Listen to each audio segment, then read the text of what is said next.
Welcome, everyone. I would like to acknowledge that UBC Okanagan is situated in the territory of the Silks Okanagan Nation and their peoples. I would also like to acknowledge that you're joining us today from many places near and far, and acknowledge the traditional owners and caretakers of those lands.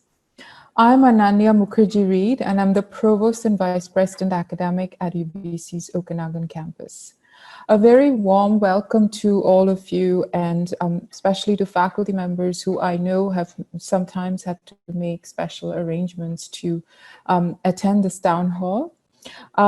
We have heard a lot of questions, and while we have been sending out information, it's always a delicate balance as to when we are overloading you with information and yet it's not quite the information that you might want. So it's in that spirit of hopefully providing some answers to your questions on two important topics that we've heard requires some more clarification.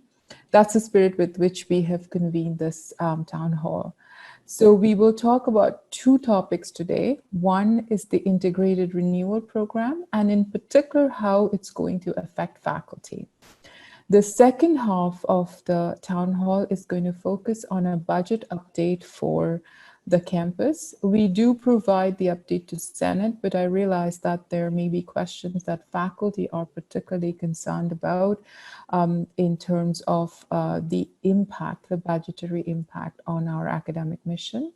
And it is with that spirit that we want to provide an update on the budget. And we have a very large team of people working on the finance team and on the Integrated Renewal Program team from both campuses who are here to answer your questions. We also have deans who are panelists who are there to answer your questions, should they be faculty specific or more general. So I will now turn it over to Rob Enerson, the Associate Vice President, Finance and Operations for UBC Okanagan, to introduce our panel. Over to you, Rob. Great, thanks very much, Nanya. And I would also like to recognize that I'm also one of the project sponsors for the Integrated Renewal as well as the Integrated Service Center.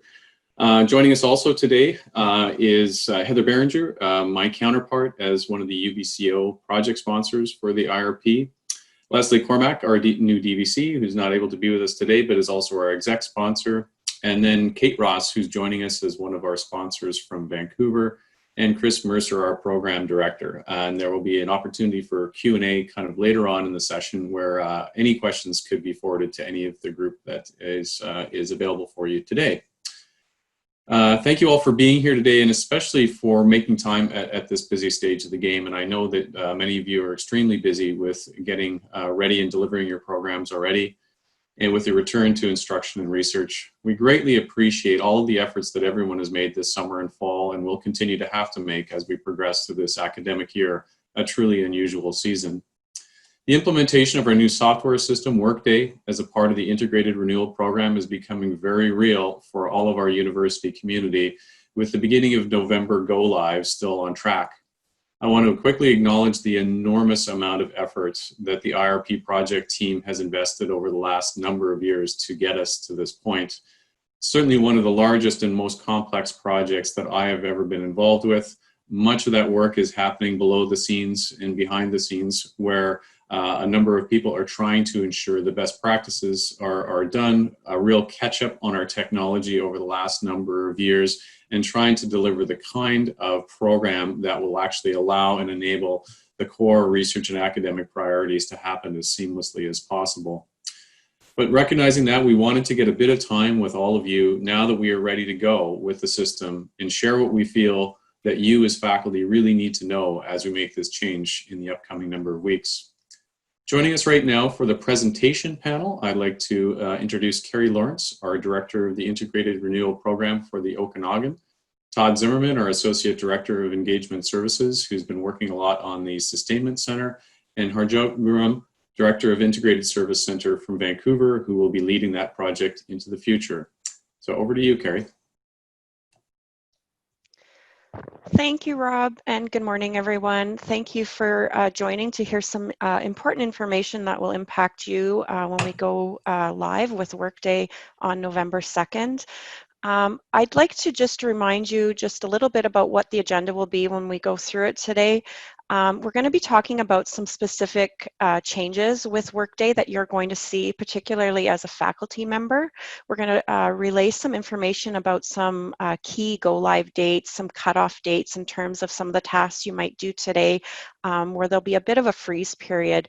And then we'll also have a discussion around the Integrated Service Center, or our post-go live center that's going to support the community when we go live.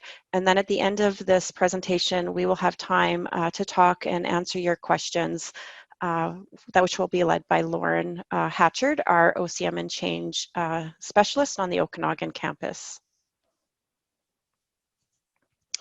The Integrated Renewal Program, or IRP as it's commonly referred to, is comprised of three components. The first is obviously Workday. This will replace our current PeopleSoft Finance and HR systems, and this will be effective on November 2nd. It also is made up of our Application Ecosystem Program, or the AEP. This is responsible for identifying all other applications and tools that are currently being used in the course of doing our business and determining if they will continue to be used or needed, or if they can be retrofit or retired or retrofitted if they need to be with Workday. Lastly, the Integrated Service Center, or the ISC, will be the area that will provide the ongoing support to the community when we go live on November 2nd with Workday. So as mentioned, we will be going live with Workday for Finance and HR on November 2nd. Our existing PeopleSoft FMS and HRMS tools will no longer be available for inputting your data. Other tools are also going to be retired. Examples are the OPT system, or our online payment tool that's currently used for reconciling your UBC credit card. Position management, or the ePath, which is the electronic personnel action forms, are no longer going to be used. These applications are going to be replaced with the functionality embedded within Workday. Your self-service tools through the management system portal also will be now through Workday. Examples are your personal information, such as your address, your pay stubs, or your tax forms and benefits. These will all be visible and be able to be updated through Workday.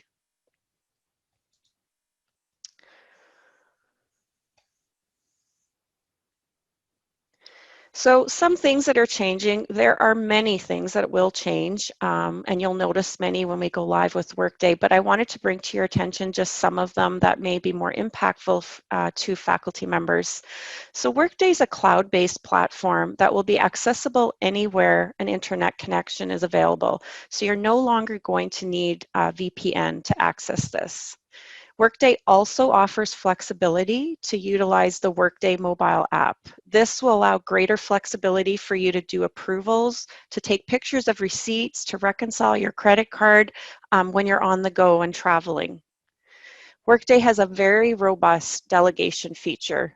It's far more enhanced than what we have today, which is really you turn it on today for everything or for nothing. In Workday, you'll be able to delegate specific creation and approval tasks in your inbox to one, to many employees, and for various periods of time. This will allow more flexibility when you're on vacation or in periods of leave.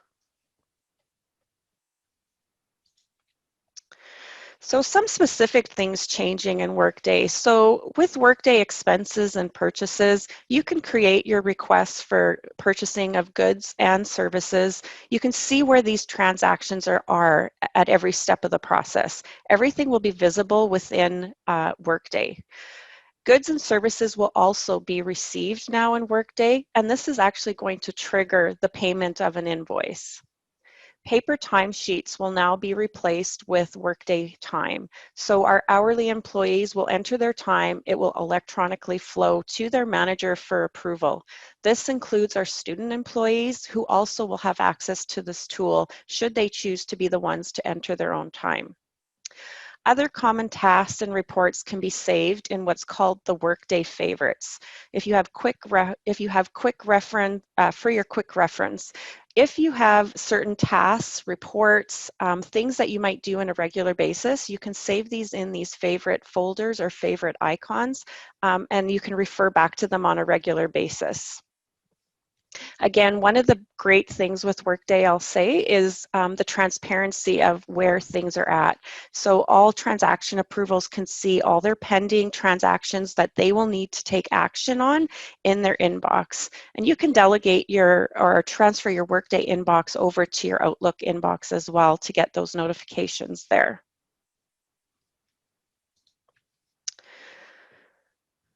So other things that are changing are what's called, I'll say, an academic appointment. So this is a concept that exists in Workday that I wanted to bring to your attention because it's something that's going to be very useful for faculty members and for deans and leaders within faculties. Faculty will have an academic appointment, but they're also going to have what's called their faculty appointment. Their academic appointment tracks their academic details, so things like their start and end dates or their rank or their tenure status. This will help facilitate the faculty increase process. And just a reminder that faculty's salary, benefits, these are actually tied to their faculty position and not to their academic appointment. This will also facilitate helping tracking joint appointments, and even if those joint appointments are between campuses.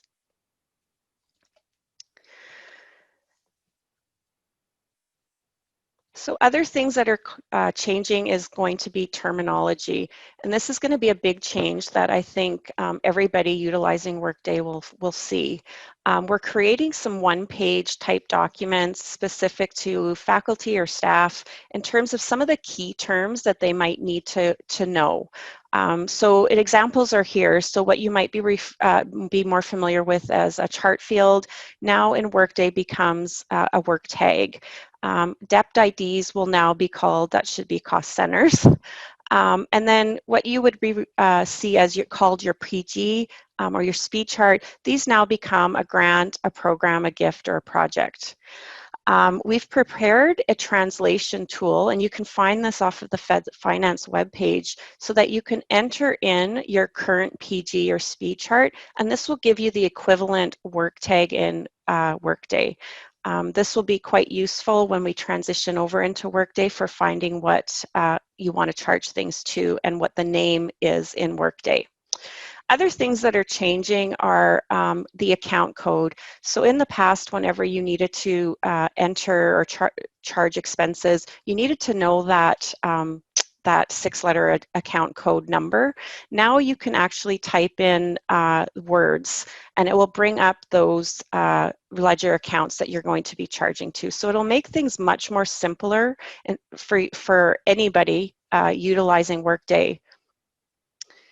Another term that you need to become familiar with will be the supervisory organization. So this is equivalent to our HRMS stepped IDs, and any manager of staff will become a supervisory organization manager. So this is just a snippet of some of the terminology that's going to be changing, and what we're doing is we're creating some one-page quick reference documents that'll have just key ones that would be specific to student employees, staff employees, or faculty employees. Other things more specific that are changing for those that are grant holders are the use of grant management tools. So RISE will continue to be our pre-award tool for managing your grant. RISE will be integrated with Workday, but the grant management feature for Workday will enable you to do a lot more things and have a lot more access to your grant and grant information. So things that you will be able to see, which will be very, very nice, is your balances that are available, and you'll be able to see that in real time. You'll also be able to see the indirect costs or overheads that will be calculated real time as well as the expenses incurred.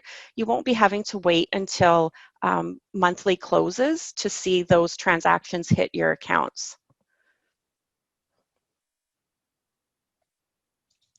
So this is an example of what a researcher's grant dashboard will look like in Workday. And so you can see along the left-hand column, though, there is a list of, let's say, grants. So as a user or researcher logs in, it'll show their list of grants. It'll show the balance available in a bar type format. And then down below that, you can actually drill into your grants to get more information. It also will show you your grants that are expiring over the next 90 days. Other things that this dashboard will provide to you are some key reports that you might run on a regular basis. It'll show you salaries that are being paid for your grants. Example would be if you have students being paid, it'll show their start and end dates, so you're aware of when that appointment will be ending and then if you will need to renew it. So something I wanted to bring to your attention, and I'm not going to go into a great amount of detail on this, but I did want to mention, starting when we go live in Workday in November, the pay dates for our hourly staff will be changing to coincide with the pay dates of our salaried staff. So hourly staff will also be paid on the 15th and the last day of the month. The reason I'm bringing this to your attention is because we have obviously many hourly students that will be paid, and so they're going to see a change in what they'll be paid for the month of November. And you may be getting questions from some of your students in regards to why their paychecks are different or why it's changing. And so I just wanted to relay the information that this is going to be changing. And after November, they will all coincide with the 15th and the last date. During the month of November, we have a shorter pay period and then a bit of a longer pay period just to do some catch-up payments for them.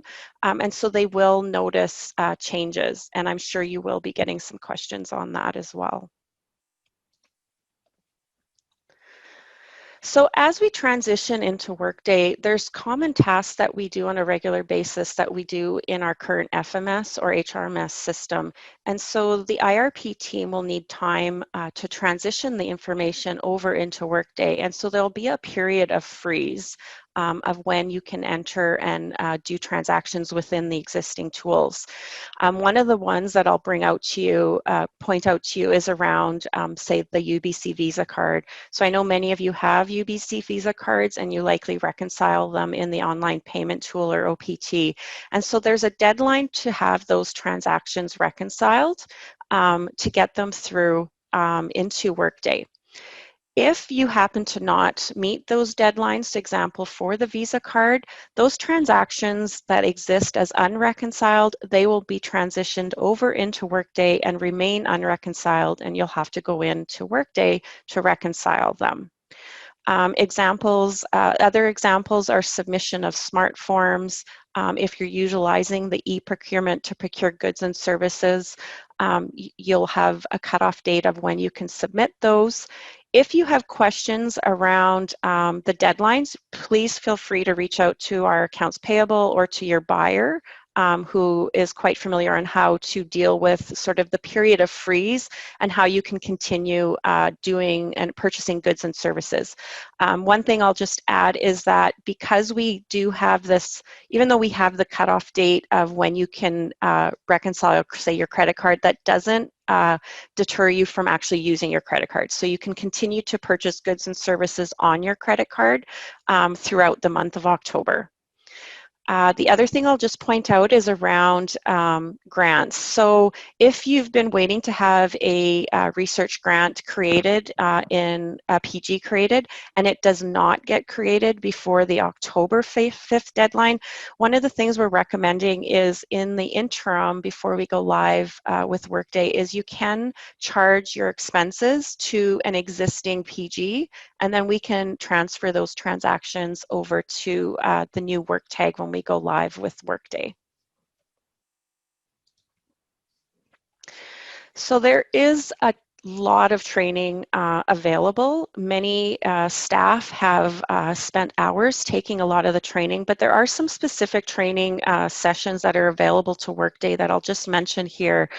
And the option that we've done is faculty members are able to take the self-service training courses themselves, or if they are more comfortable, they can attend an instructor-led course. They're the same courses, it's just one is led by an instructor and can answer your questions immediately. We are trying to keep all of these sessions to 60 minutes or less. And one of the ones that I am recommending for all employees, not just faculty, is to really, before we go live, if there's anything you do, it's to take the Workday Basics. It's about 45 minutes long. And it goes through not just slides, but actually goes through demos within Workday. And it's really just basic Workday functionality that'll get you started. Another thing that we're actually creating is another one-page getting started. It'll give you the link that you'll need to access Workday. It will also provide a little more information on navigating certain key things in Workday and also how to do delegations. I now am going to introduce Todd Zimmerman. He's going to discuss a little bit about the Integrated Service Center and the support that you're going to have available to you after November 2nd. Thanks, Carrie. So yes, as Carrie mentioned, my name's Todd Zimmerman. My day job is Associate Director of Engagement Services with UBC IT at the Okanagan campus. But the reason I'm on this panel is that for the past year, I've been part of the Integrated Service Center implementation team. That's the ISC service team. ISC is tasked with planning and implementing a broad support structure and team to ensure that everyone across UBC is well supported when they start using Workday once November hits. My focus on the team has been to ensure that the Okanagan campus is engaged and properly represented within those plans. Over that time, there's been obviously a tremendous amount of work done. One of the key milestones along the way was the hiring of key personnel that will lead the organization and shape how Workday support looks both now at Go Live and into the future. And one of those key people that was brought on was Harjot Gurram. He's the who is now the director of the Integrated Service Center. So one of the key leads. Harjot was a fantastic choice. He comes with a lot of experience. In the past, I don't know, or you still are the director of payroll. I'm not sure how many jobs you have, Harjot, by the way. So key role. I mean, he was the one that made sure we all got paid. So good job, Harjot. As well, he was playing a key role in the implementation of Workday as the IRP payroll lead, making sure that Workday was going to function well. So bringing him on to the ISC team was a fantastic choice, and he's been a great addition. And with that, I'll pass the mic over to Harjot to go into a bit more detail about how Workday is going to be supported across both campuses. Thanks, Todd. Thanks, Todd, for that great plug coming into this today. Thank you for that. Hi, everyone. Very happy to be here today to talk about a little bit how the ISC will provide support to the UBCO community at Go Live. As most of you know, the concept of the ISC was formed with how to best support the UBC community when we go live with Workday. The key concept being providing an integrated support for students, staff, and of course, faculty. The following is really, this slide here speaks to really some of the key services that the ISC will be providing when we do go live. One is basic support using Workday. You know, how to navigate, how to complete tasks within the Workday application. This will range from, you know, basic usage, you know, how do I submit an expense, you know, how do you approve time, which is something that Carrie alluded to is going to be net new in terms of our time tracking system. And it's also for more regular users, people who are in Workday on a more regular basis. You know, how do I create a requisition? Entering a JV or an accounting adjustment. These are common things that people do across the campus that the ISC will be supporting. In addition, resolving issues within Workday. You know, we expect that, you know, we're going to have some errors and some bugs that are going to come up with the system. So those are things that the ISC will be able to redirect and provide support for. One of the large things, actually still going back to that slide, is really requesting Workday access. Most times when you implement a system like this, one of the biggest issues that you have is access issues. Things that people had access to in PeopleSoft and looking for similar access in Workday. Although we've done a great job in trying to work through those and map those correctly, traditionally you do see a lot of issues in this, and we're working on a process to how to support that. So that also will come through the ISC, and we're actually looking at tackling that issue very specifically and working with the IT group to tackle that. In addition, answering simple HR and finance questions. Things like, how do I get my pay stub? You want to make a change to your benefits. You have a change in something personal, address, things like that. Those are all things that we'll be able to help you with. Also, referring to other help desks. As we all know, UBC is a very complex place. We have lots of different support mechanisms across the campus, not just in Vancouver, but of course at UBCO. And so the help desk at the ISC will also be able to redirect traffic as needed. So we really want to be a place where the community can feel that support and have that extra layer of support to make sure people are getting the information they need, not just at Go Live, but beyond. If we can move to the next slide. So this really covers some of the, what are some of the ways that you can access that support that I alluded to. One of the first things at Go Live is, connecting with your transition lead or captain, finance manager, HR advisor within UBCO. These are people that have been involved in the IRP project for, in some cases, multiple years, who are very well versed in some of the things that are going to be changing. And so that'll be a point of contact that will be there to support you at Go Live. We're also going to have 2 rovers that'll be assigned to the UBCO community. They'll also be there as a place to help redirect traffic, basic navigation questions as well.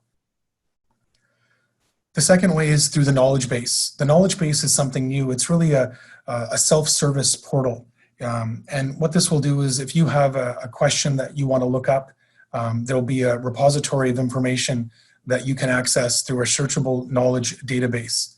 And that'll be there and accessible through the portal to answer any questions that you have. You can also submit a ticket in ServiceNow. So this is something that we do today for IT issues, and this will be expanded to support Workday as well. And finally, and not least, is talk to a representative. Currently, we have 9 service agents, or actually 10 service agents being trained as we speak. They're spending the past 2 weeks and the next 4 weeks being onboarded and being in a position to help support the community at Go Live. If we go to the next slide,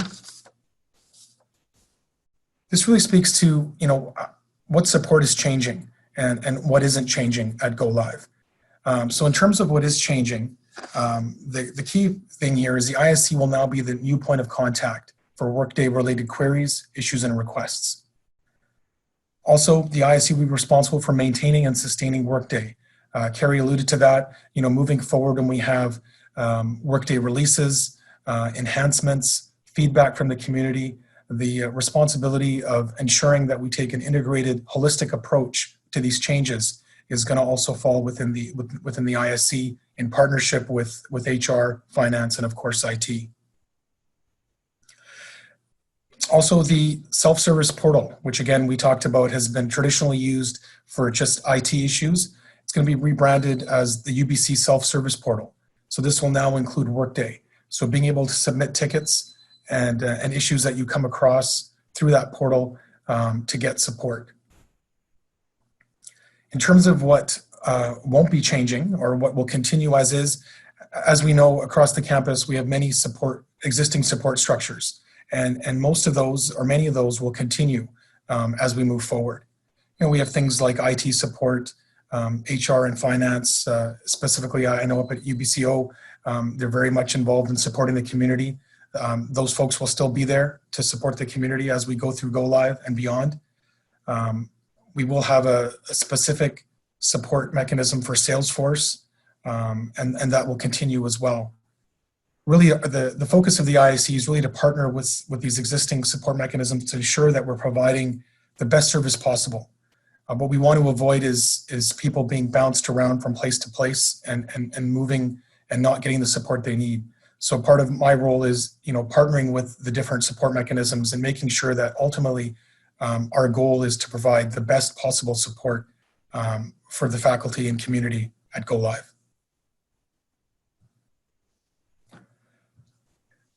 Should I pass that back to Carrie at this point if there's no questions? Yeah, absolutely. I can take it on here to next steps.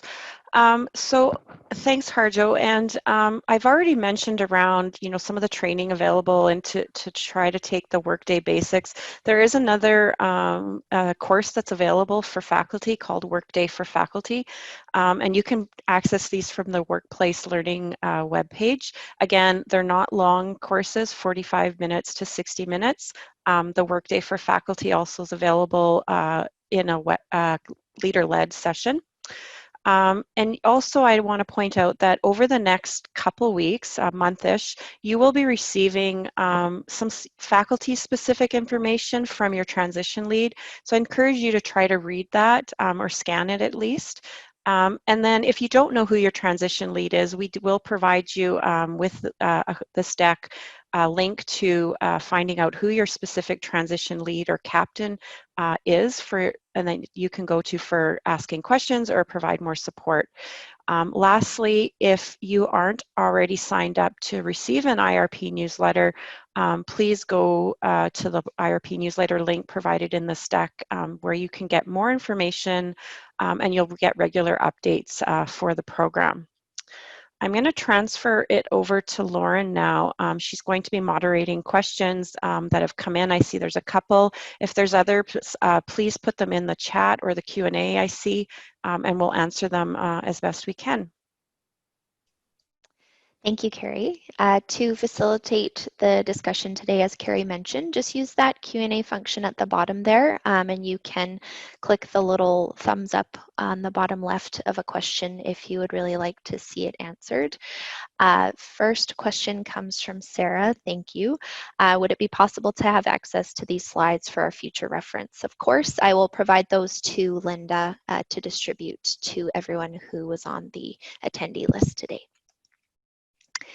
Our next question comes from Hugo. Thank you. Perhaps this question is for Carrie or Rob. Are these changes permanent or only useful during the current circumstances? So I guess I'm not quite familiar with which changes we're speaking to, but so I'll say that the changes that we'll be experiencing when we go live with Workday, so the OPT going away, HRMS, FMS, those are permanent. We no longer will have access to using those tools. We will only be initiating and approving tasks from a finance or HR perspective through Workday. I hope I'm touching on the changes you're specifically referring to, but if not, please post in the chat. I'll add to that, maybe Lauren, just to reflect on the fact that the Sustainment Center, as well as the IRP project, there's going to be this transition period from one to the other, and it's integrated but not completely seamless as we move. Some folks who are on the project are now becoming part of the Sustainment Center, so there will be a transition period where both will be working to support that transition. We recognize that in the first few weeks and days post-go live, there is going to be need for additional care and additional resources as people start to get regularized into the system. And without going into too many of the details, it's recognized that there's going to be a heavy lift in those first few days, those first few weeks. And there is a plan in place that integrates both the resources of the IRP as well as the Sustainment Center to try and make sure that we can handle that surge in those first few weeks. And then there will be an ongoing permanent situation with the Sustainment Center. So that group of people will be existing on a go-forward basis into the future, recognizing that Workday will continue to evolve, the needs of the campus is going to continue to evolve. So that has to be resourced. It can't be done off the side of people's desks. Our next question comes from Catherine.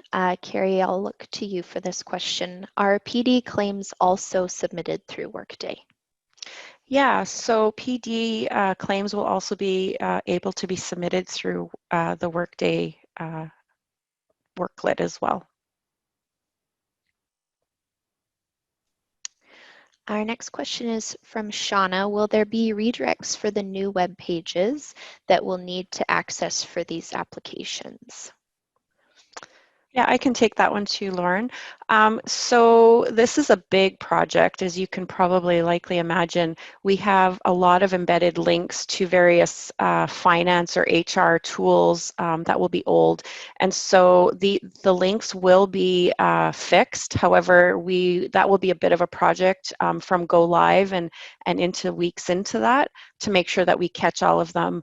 However, if you do have links to maybe forms or other types of information, please make sure that you contact someone to get them changed, or if you notice them, to let us know, because those links will show up as being broken. Thanks, Carrie. Our next question comes from Michael. I'll look to Carrie and perhaps Todd for this question. Can you very briefly explain the security of the cloud-based approach without the VPN requirement? Todd, do you want to take this one, or you're an IT person? I can, yeah. But if you'd like, I think you can explain it probably better than I. Thanks, Carrie. I'm not sure what the question is getting at. It's the same as all other cloud-based services. So the security is in the connection to Workday through the cloud. Right. And I can just add, Todd, then. The data is actually stored, I believe, at a server in, I want to say Montreal. And I know Chris Mercer's on the call, so if I'm incorrect, please correct me.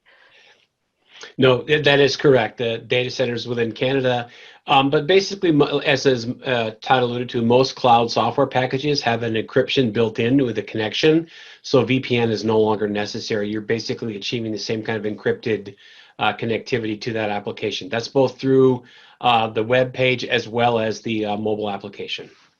It would be the same as when you connect to your bank, for example, you're getting that same sort of encryption level. Exactly.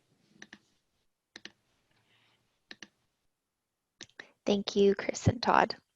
Our next question, I'll let Carrie answer this one from Joan. Thank you. Will paper copies of receipts, etc., still need to be retained? So, so two answers to that. For finance, expense and procurement type transactions, when we go live with Workday, you'll need to keep those invoices, receipts, or other supporting documentation just until the transaction has been fully approved. Once it's fully approved, you'll be able to dispose of those paper type copies.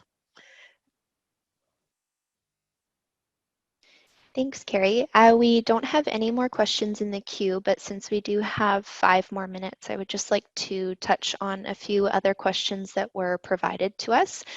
First being perhaps a question for Carrie and Rob. Are we expecting a lot of added work for faculty members as a result of Workday?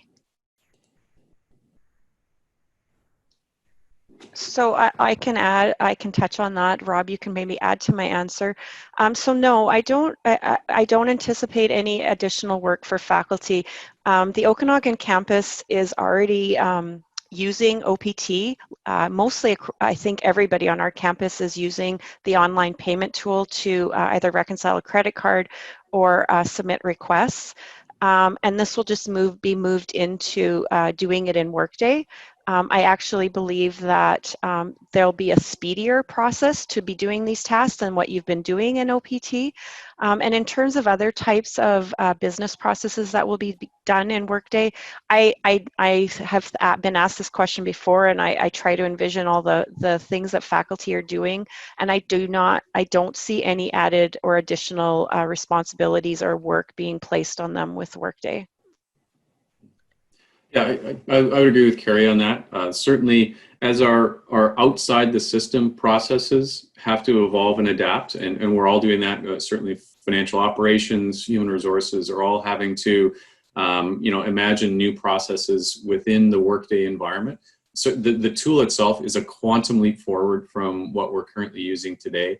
But as we transition from, the way we used to do it to the way that we need to do it in the future, it'll be a little slower for the first few weeks and months until we kind of get those things established, get the kinks out, make sure that all the reports that we've used to use are still valid and possible. But there's no question the tool is so much more flexible, both for the intensive users, the ones who are using it every day as their bread and butter, as well as the folks who will want to opt for self-service. I'm an example of that. When I need to get information either out of HR or finance system, often I'm not even able to navigate my way to be able to serve myself. I think lots of people will have the flexibility to choose their way of getting information, and that's going to be a bit of a change, which I think will be an advantage, will allow people to be able to find their sweet spots, create their own dashboards. So we certainly think that once we've stabilized, it will be more efficient.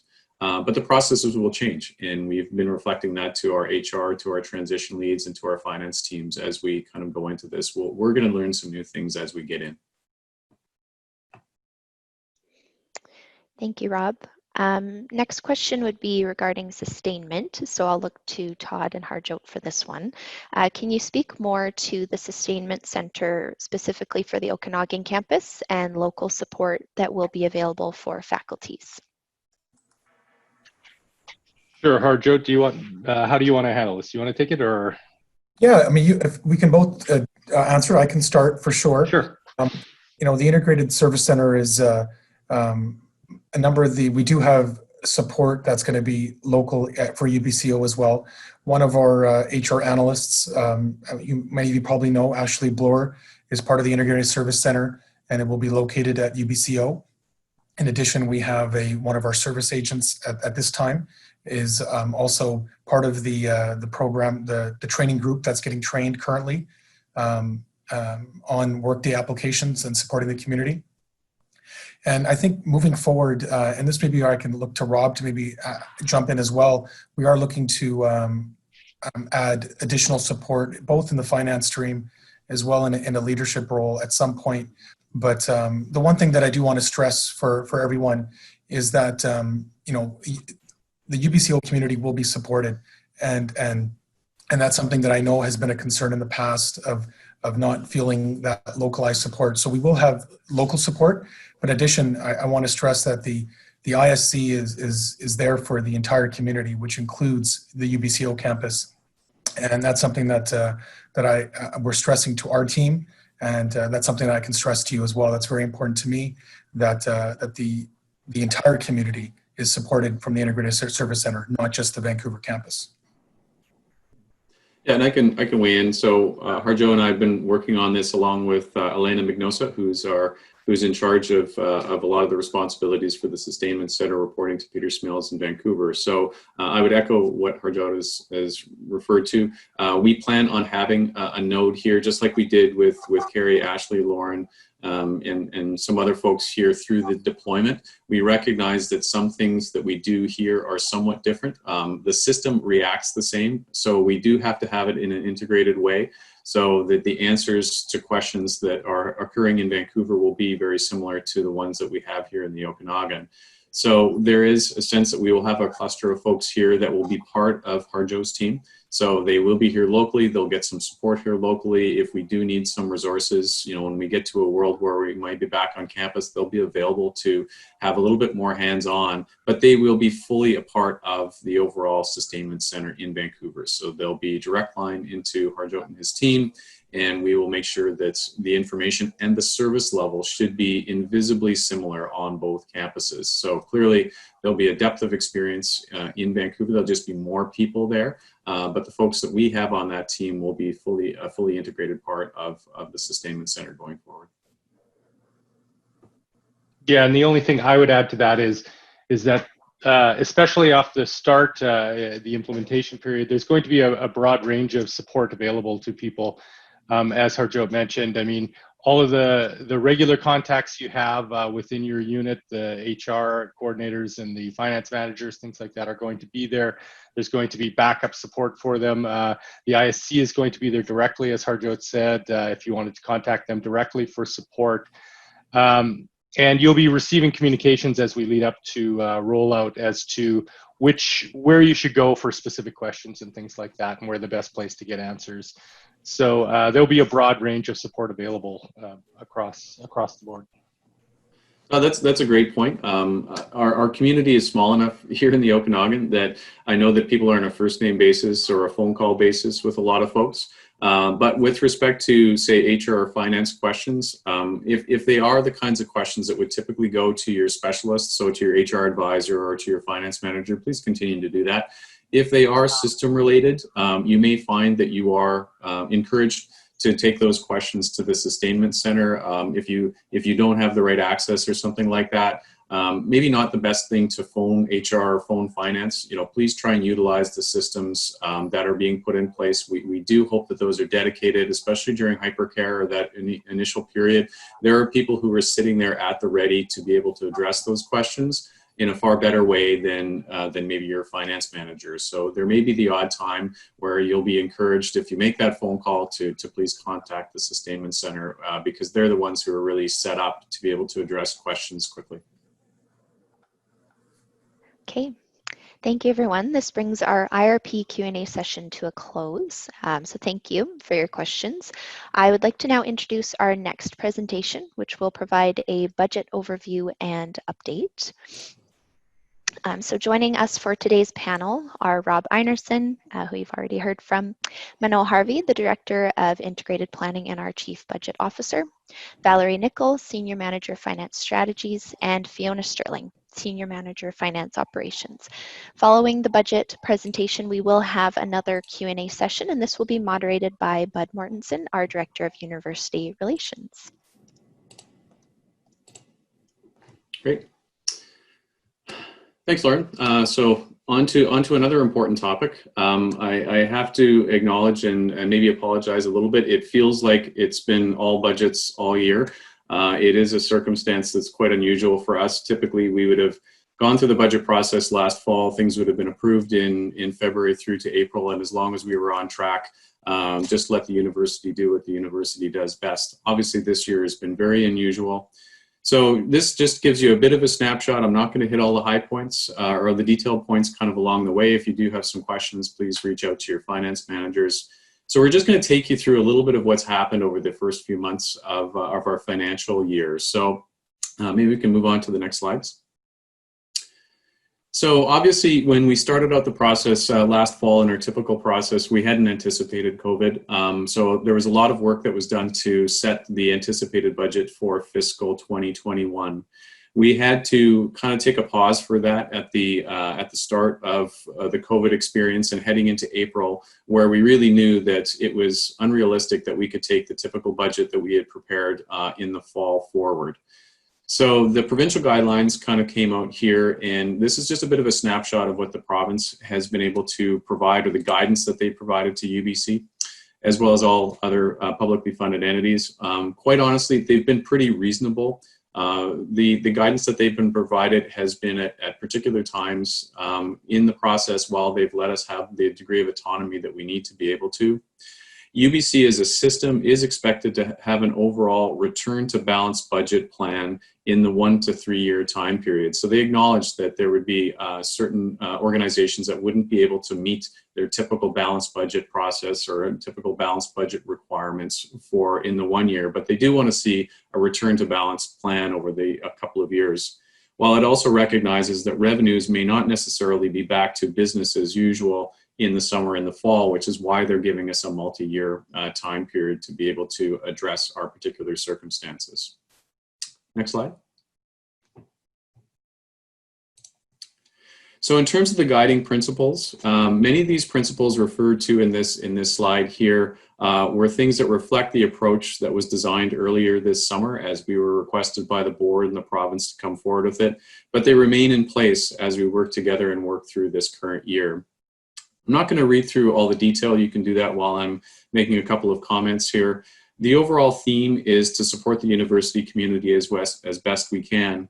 We're trying to strike the balance of being able to avoid an over or an under reaction in terms of our decision making. We didn't want to come out in April with dramatic cuts to services or wage rollbacks, but we didn't want to underestimate the fact that the impact could have been quite significant come this fall, and it's always more difficult to dig yourself out of a hole after you've ended up in a deficit position.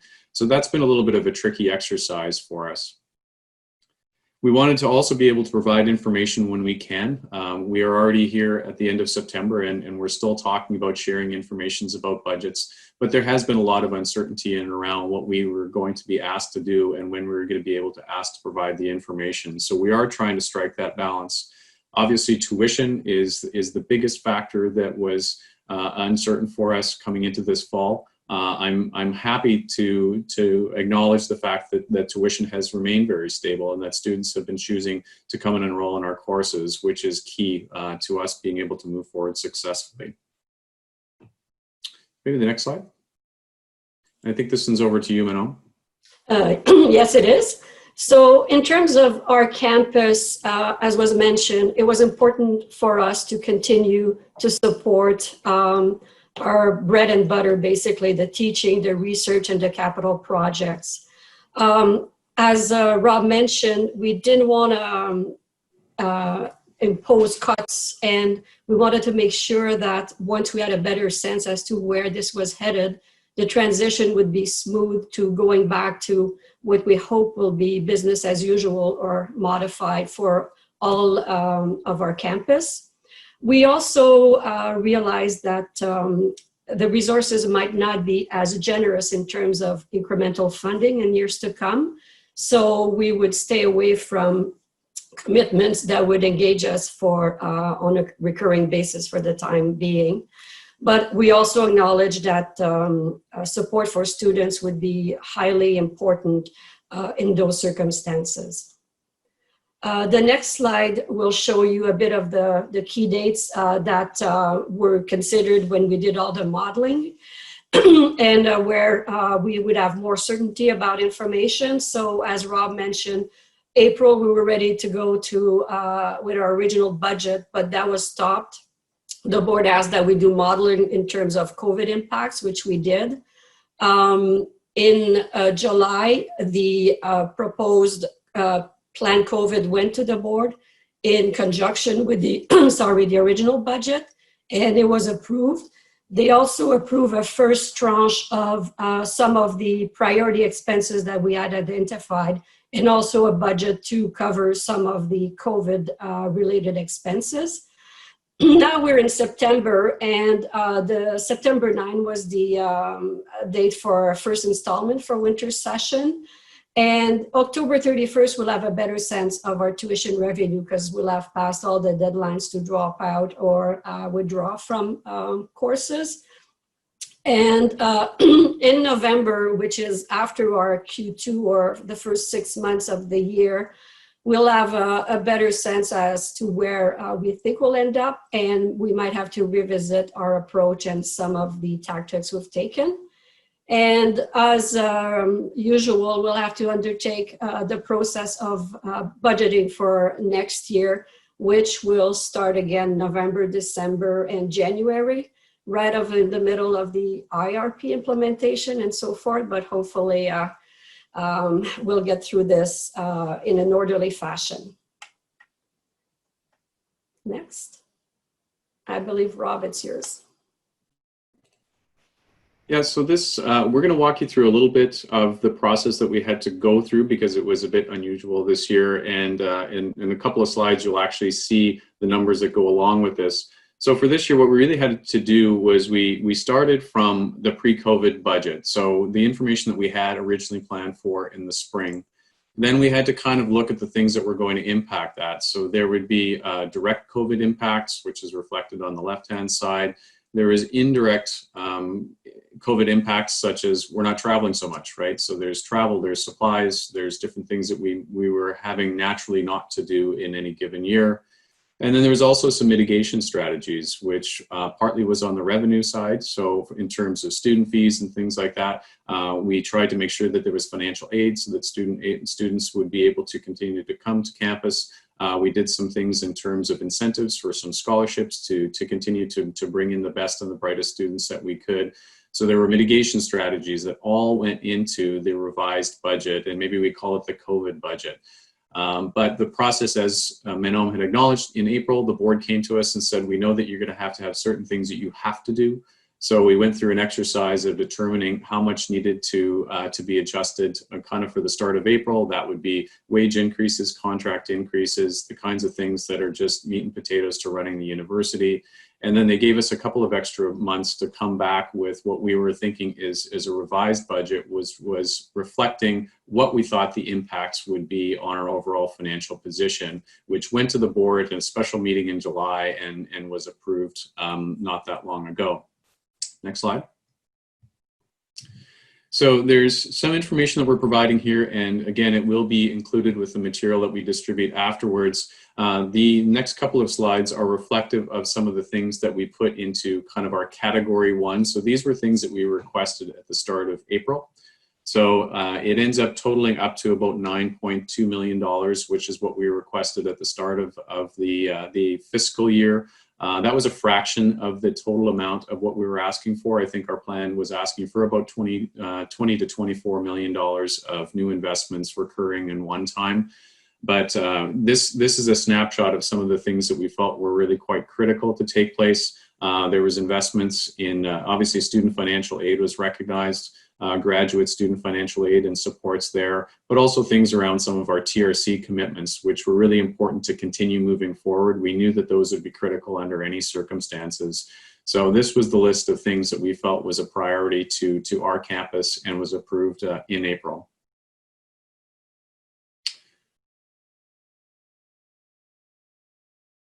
And next slide.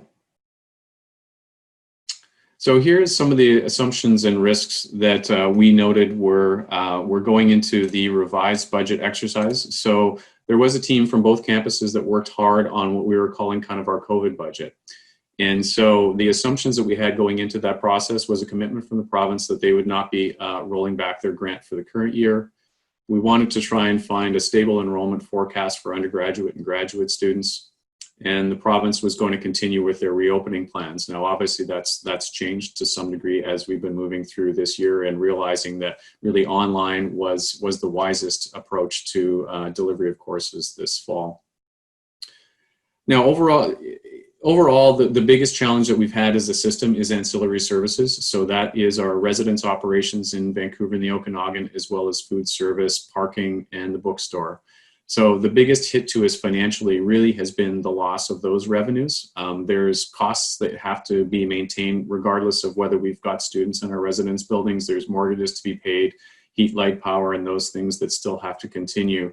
So even though the fact that tuition is trending in a positive direction, better than what we had probably anticipated in our COVID budget in July, a lot of the big expenditures or the big losses have already been crystallized. We know that the student population in residence is going to be very small this year. I think on our campus, we're about 300 based on a capacity of close to 2,000. So, you know, those are costs that are going to be incurred regardless. And so it's the ancillaries that are really already booking losses that the system has to address in some way.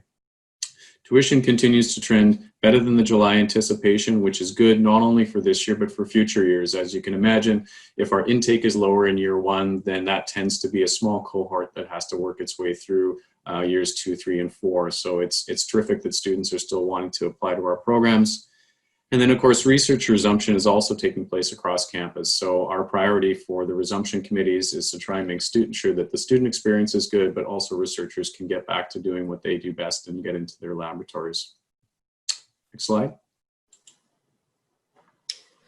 So our approach to all of this COVID impact was basically ensuring there's enough student financial aid to help students throughout this crisis. We also have reserves that we recognize would be there to tap into so as not to interrupt too many of the activities taking place. And we would reassess once we knew we had a better sense of where we were going to land.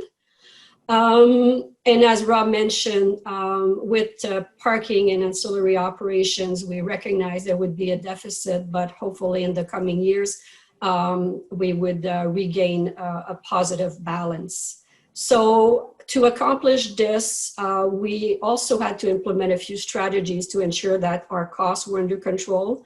So for administrative units, we've implemented a recruitment needs assessment whereby any vacant positions or new positions would have to be applied for and be vetted by our executive to ensure that it was warranted to go ahead with them.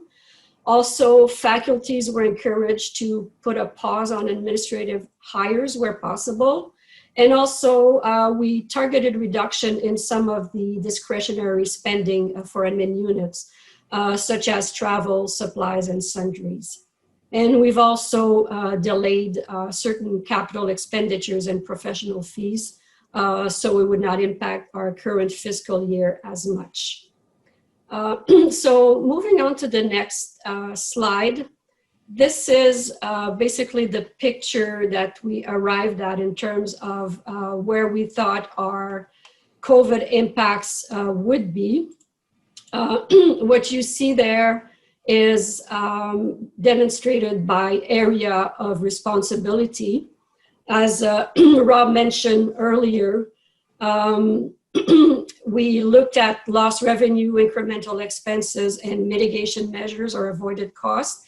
If you look at the bottom line, the net impact of COVID on our campus was estimated to be at 9.3 million loss. In terms of lost revenue, Rob mentioned that it's mostly our tuition revenue. The impact was based on what we call scenario B, and different scenarios were considered depending on the delivery mode that would be retained for summer, winter term 1 and winter term 2.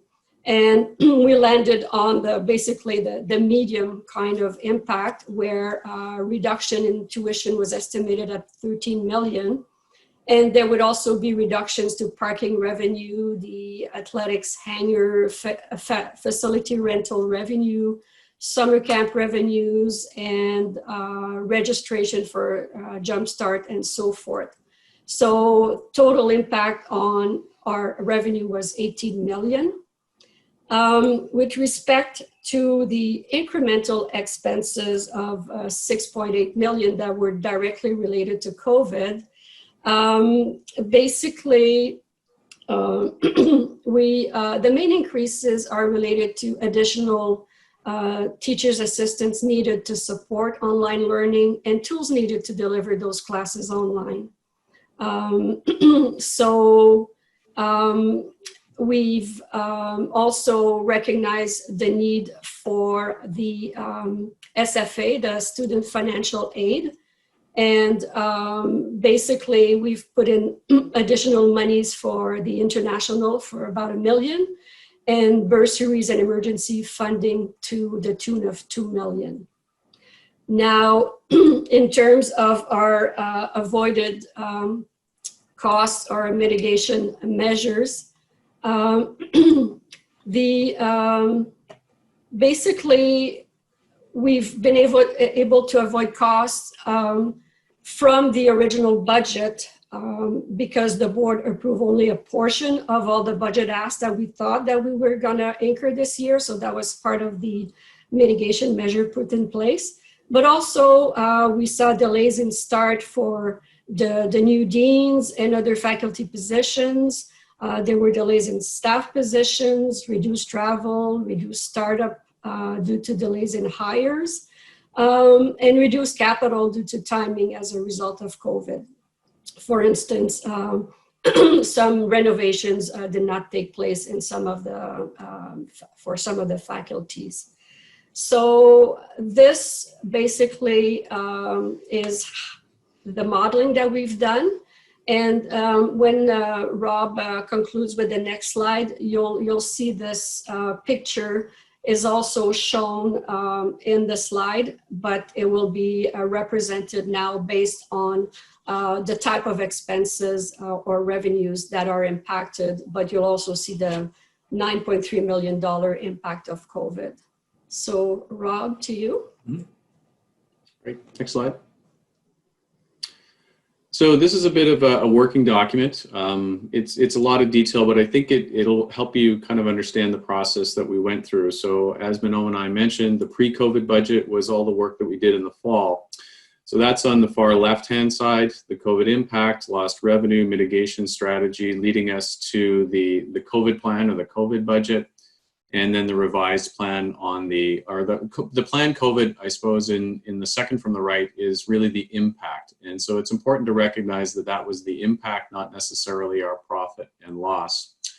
In terms of the overall picture, I will kind of be focusing on the third line from the bottom, kind of the one right above the yellow shaded box. I apologize for the accounting lingo, net change and unrestricted fund balance. For better or worse, that's probably kind of our profit or loss in the given year. So when we had our initial plan, our pre-COVID plan, when we put this out in January and February, did have us at what would be considered a $10 million loss. Now, don't be too concerned about that. From our standpoint, two rows, or the row right above that refers to change in invested capital assets. The way that we do our budgets is we do expense our capital expenditures in the year. We have to have the money for capital expenditures, but we recognize that when financially we report out, those investments get amortized over the period of the time that we use those assets. So when we do investments, which we've been doing every single year in capital, whether it's the greenhouse, whether it's 1540 Innovation Drive, any of those investments that we're putting on campus, they do show up as an expense here. So as a result of that, we were planning on being $10 million in the red from that perspective. Then you can see the COVID impact, the lost revenue, and the mitigation strategies leading to a $9.3 million impact on that, which meant that our revised plan that was approved in July by the Board of Governors showed us at a $20 million deficit for the current year. Now, we are recognizing that in the lost revenue, so the middle category there up at the top, you can see that the domestic and international student fees at 4.9 million and 9.2 million. That was our guess a number of months ago. We understand that that is trending ahead, so those numbers will not be as negatively impacted. And then you can see the sales and services at 4 million, which was predominantly our parking revenues and our food service revenues, which were causing us to be down, and those will be down. You know, as you're aware, we're not charging for parking on campus, and obviously without students and residents on campus, that's not going to rebound. So overall, this is kind of the position that we've gone forward with. Things are going to be changing. We are actually looking behind the scenes every single month. We're looking at budgets and tracking that. The board is expecting updates. And so as we know more each month, that will continue to evolve. We recognize that both now and in January, there could still be a little bit of melt in the student tuition and things like that as students opt in or opt out of the courses that they're taking place. But this was the financial picture that we presented to the board and was approved. The question that I think is already popped up in the Q&A, but one that I'll acknowledge right away, is the question of the fact that revenues are not as impacted as they were. So what does that mean? Does that mean that we can make some changes in how we're choosing to invest our resources or what we're budgeting for? And I think the short answer is, in all likelihood, yes. Certainly the board and the executive has been supportive of trying to make sure that we do the mission critical things, especially as that relates to being able to do teaching and research, those things. We recognize that regardless, those have to happen. So we are working with Vancouver, the executive, and the local executive, now that we have a better picture of where we're going to be financially with the students registering here in September, on revisiting some of the things that were in the pre-COVID plan that we may want to look at and consider whether they are a high enough priority for us to be able to make an investment over and above what went forward for approval in July. So we may have some room to make some strategic investments. I think on the faculty side, you know, we've really tried not to halt any of the key strategic hires and things like that were taking place on the faculty side. We understand it's a very long cycle to recruit those faculty members, and when we have the opportunity to get them, it's important.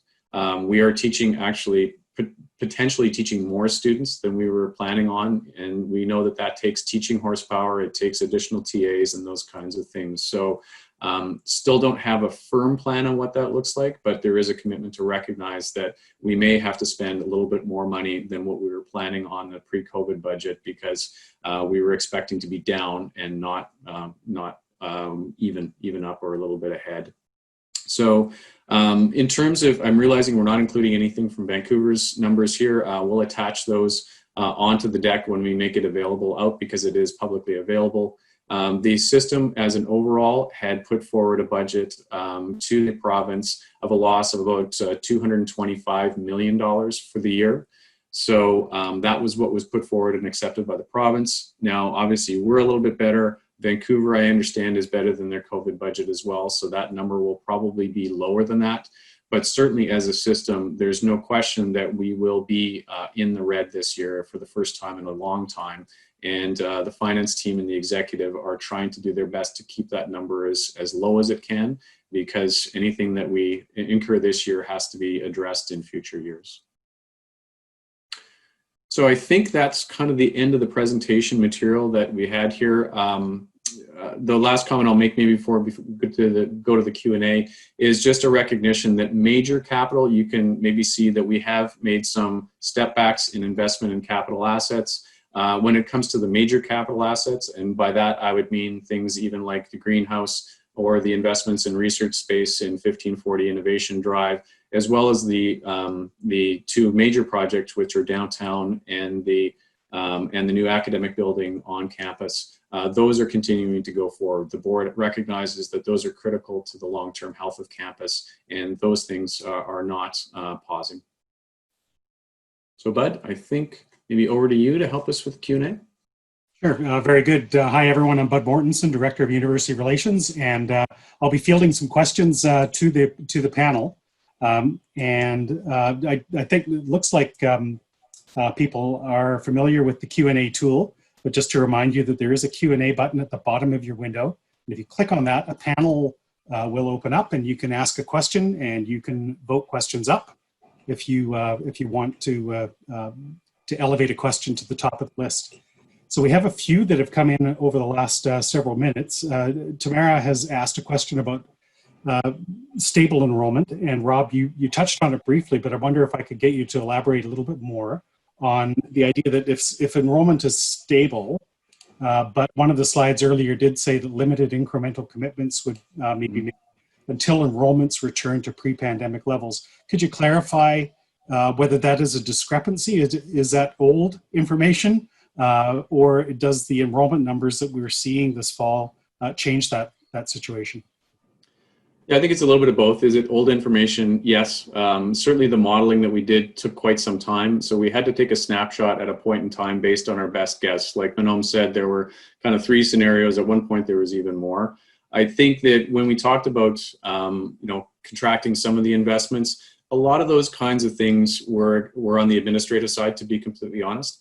And they were things where maybe some of our consultancy or some of our work in campus planning or whatever it happens to be could be delayed. So it wasn't necessarily that there were mission critical things to the running of the university that would be jeopardized in that. We understand that the core mission of the university has to take place. The last thing we want to do at a time where we value our students the most is to contract on those services. So those things were never in question. The commitment to trying to be able to deliver the quality service was there, but there certainly were some things that either could be done this year or could be done in a future year.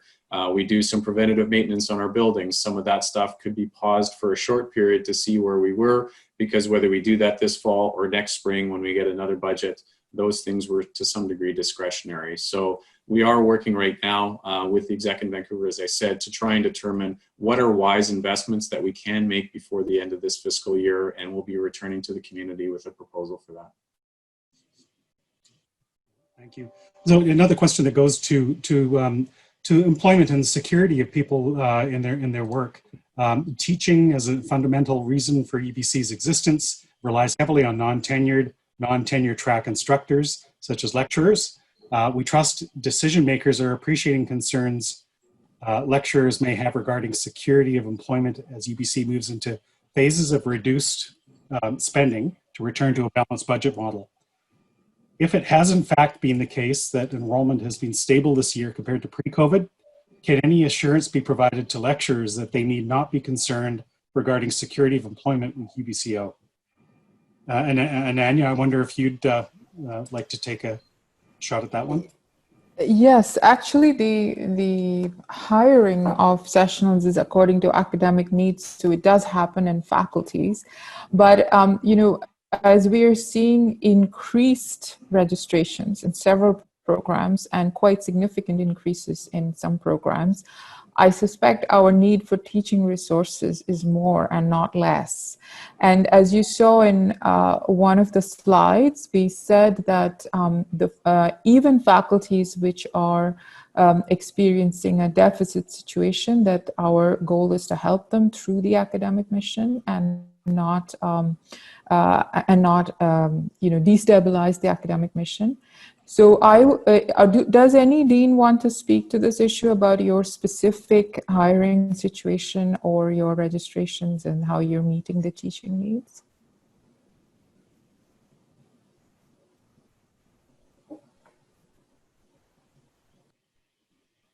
Yeah, sure, Nanya, I can try to take that a little bit. Thanks for the question, Professor Ebel. You know, certainly the collective agreement is very clear on what the conditions are for continuing lectureships in all faculties. So naturally, we will always, you know, respect those conditions in terms of planning. I can certainly say on behalf of CCS and perhaps also, at least for this term, the new Arts and Social Science faculty, that, you know, it would be difficult to underestimate the value that lecturers bring to the teaching mission, particularly right now as we're so reliant on faculty to you know, continue with the transition to an online learning environment. And it would be hard for me to imagine the kind of current needs that we have for colleagues in lectureship appointment roles not continuing, right? Even beyond the pandemic. I don't expect to see a drop-off in registrations in the years to come. Those are the questions that really do determine the needs for those appointment types. And so mindful again of the collective agreement provisions and the continuing demand that we have for undergraduate teaching across all disciplines at UBC's Okanagan campus, I would expect that there will be a lot of stability. You'll note I'm not making any promises here, of course, but you'll note that I do think that we can safely say amongst our community that there will be a continuing need for these appointment types in at least the next year or two. Very good. So there appears to be still some questions around the slide that shows tuition revenues decline despite the enrollment numbers. And I'm wondering, Rob, could you clarify the financial impact of the actual tuition revenue that we're seeing or expect? Sure, and we could put that last slide back up again if we want to. So keeping in mind that the information that we're sharing here, in particular on that last slide, was prepared for the June Board of Governors for their approval. So that means, as you all may be quite well aware, there's a long lead time for that. So the work putting this all together and making these estimates were really kind of in June. And there was a fair amount of uncertainty. Obviously, acceptances were trending in the right direction at that point in time, but we had to make a bit of a best guess scenario on this. So the 4.9 and the 9.2 were an estimate at a point in time. It doesn't seem to be that that is the situation. We might be much closer to what the original estimates were of 46.8 million and 75.9 million. So, you know, if we look at the bottom line impact to this and say, you know, we were anticipating a $9.3 million COVID impact, I think it's probably safe to say that it's going to be significantly different than that, and it's significantly more positive than that. So when we were projecting and what was approved by the board, kind of the bottom right-hand side, third row from the bottom, as a $20 million loss, I think it's probably safe to estimate that that's probably overly pessimistic. And that was what I was referring to, saying if that is overly pessimistic and we can be a bit more strategic on continuing to make some investments, that's the discussion we're having at the exec and at the board, where we're saying we're not as bad off as we projected we might be. So where can we make sure that we make some investments this year to recognize the fact that we aren't actually down in terms of students and things like that, and make some strategic investments. Great, thank you. So, Anya, I wonder if you could elaborate on the Excellence Fund. I know that that is tied to international student enrollment numbers. But could you just speak briefly to the Excellence Fund, how it's funded, and the kinds of priorities that those funds go to each year? Okay. How it's funded, the mechanism, I'm wondering if, Rob, you want to start us off on that, and then I can talk about the priorities. Sure. So the Excellence Fund is kind of based on an approved driver basis. So if tuition goes up, then the Excellence Fund goes up. It's driven primarily from the international student tuition, and we've been seeing good fees coming in for our international students who are continuing to enroll. So based on that, there will be at least as much revenue in that fund as we had kind of originally planned to.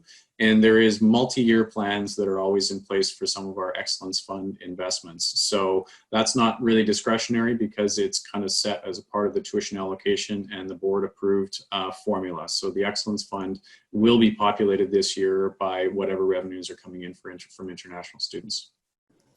So in terms of the setting of priorities, the Excellence Fund basically has very broad priorities coming from the strategic plan, which is the transformative learning, teaching and research excellence, the student support, and providing support for the best possible student experience. So in Okanagan, our additional consideration with the Excellence Fund has been the space crunch. So because we have only two sources of revenue, which is our tuition and the government grant, our enormous capital project needs have to be funded from the same sources. So as you know that our, in addition to teaching and research, which I'll come to in a minute, we also have set aside some funds for key capital projects, such as the interdisciplinary building, such as some of the bridge projects, which you're currently seeing, because that's the only way we can meet our space needs. The other priorities towards which that have been spent fall under those categories. So for example, student-related student support programs, such as the work study addition to all of the work study appointments, some of the teaching and learning. There's the ALT fund, which is the Learning and Teaching Transformation Fund, that is funded from the Excellence Fund. All our current online support programs are being funded from the Excellence Fund because we didn't know until quite recently what our budget situation is going to be. And then there is a fund called Aspire, which is funded also from from the Excellence Fund resources, which is for giving startup research fund to our research faculty. There are also things like special initiatives that the faculties propose for program development, for new strategic initiatives, some of the matching funds. So anything related to teaching and research excellence and student support, that's the only fund we have. And our additional commitment that we have to also make from that is for capital projects where we have no other source of funding. So that is roughly the, another one very important recently was the support for our language revitalization fund. This is the Indigenous Language Revitalization Program that is being funded from the Excellence Fund. Any of the other TRC principles, that's the only fund we now have to fund those as well. So, so those are the priorities. I will bring to Senate sometime not in too distant a future, the Excellence Fund kind of a report. I do have to report to the board on the Excellence Fund supports. And if we do other faculty town halls, I'll be happy to bring that to you as well. But the broad areas are transformative learning, research excellence, student support, and academic space. Very good. Thank you. Rob or Manon, I wonder, Yang has a question about whether the lost revenue that's shown on the slides is projected or actual. Could you talk a little bit about the split between what we've realized already and what's projected for the remainder of the fiscal year? Maybe I can take that one. What you've seen on the screen right now is what was projected. The modeling we did is what we anticipated and what we worked from in terms of deciding the way forward. The actuals you haven't seen reflected there, but as Rob said, instead of a 13 million reduction in tuition fees, we've basically achieved what we originally thought we were going to have. So the impact of COVID is much less than anticipated because of the realization of the tuition revenues. There's still also the uncertainty, like there might be a reduction in revenues if students pull out, and if term 2 is not as strong as anticipated. But that's where we stand so far in terms of tuition fees.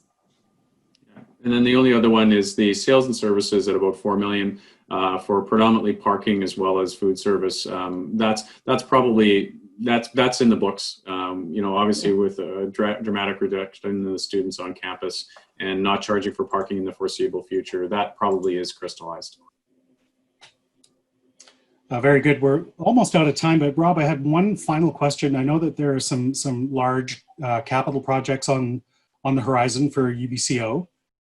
We announced in June that there's a project being explored for downtown Kelowna, and the Innovation Precinct has some construction going on. Nechako and Skeena buildings, the ICI building. Could you speak briefly to the impacts of this year's budget on those kinds of capital initiatives? Yeah, so I'll start with maybe the smaller ones and the bridge projects. Obviously, the ones that are already in construction, those are set. Excited that the greenhouse is now operational. The engineering design labs outside the Commons building is operational, and we're going to have, at some point in time, a return to campus where there will be people in the office modular that's at the edge of E-Lot. 1540 Innovation Drive is on schedule. We received board 1, 2, 3 approval this past September to deploy another $12 million to ready that space for engineering and FCCS researchers. So I've been in that building. It's a hive of activity, and we are still hoping for kind of an April through to end of May deployment of that building. So that's good to go. Across the street from 1540 on the way to the 4 Points, you'll see some construction of another building that Argus is putting up, and we are putting some of our administrators in there. That's all part of a process to try and make more room in academic buildings for our hires, our academic hires. With respect to the large projects, both ICI and downtown are continuing to proceed. You know, those are long-range plans, and so the board recognizes that there are still critical things that have to continue to take place, and they take a long time to get going and stop. So the board certainly has not signaled any intent to slow down on those. Our space needs aren't going away. From the standpoint of the increased amount of research intensivity that we need, ICI is critical for that, and certainly our presence in downtown Kelowna and the connection from a lot of our academic units to people and organizations that are down there, those aren't going away. So at this point in time, the only thing that's been paused system-wise in major capital was one large residence project in Vancouver, where at this point in time, they were hoping to be shovels in the ground in the next couple of months. Obviously this, both from a liquidity standpoint, that was a $100 million plus project, as well as just the need. I think we wanted to see, you know, how long we're going to be going through this potentially. So that's the only project that has been paused for the current time, but I've had no signal that our capital projects are going to be delayed. Very good. Well, I think we are at time, so I'm going to just turn it back to Ananya for any closing thoughts. Ananya, over to you. I have many closing thoughts, but I'm going to be very brief.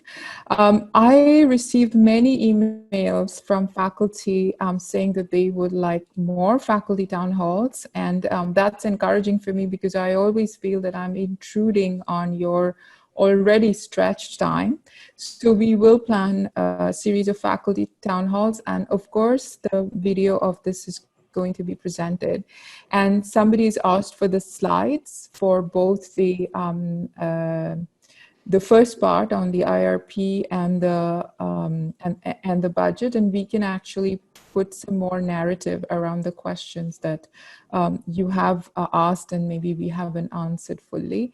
So and I just want to answer one question from one faculty member by email is, can you say that we are going to be okay with our academic mission? And yes, I think every effort is being made, and we are very thankful for our students who are here and to our faculty who are teaching them. The academic mission is the priority, and we are making every effort to serve our students and help our faculty fulfill their teaching and research as we should be doing in a university like UBC. So talk to you soon, look for the video, keep asking questions. We will try to add narratives and organize more town halls going forward. Thank you for attending.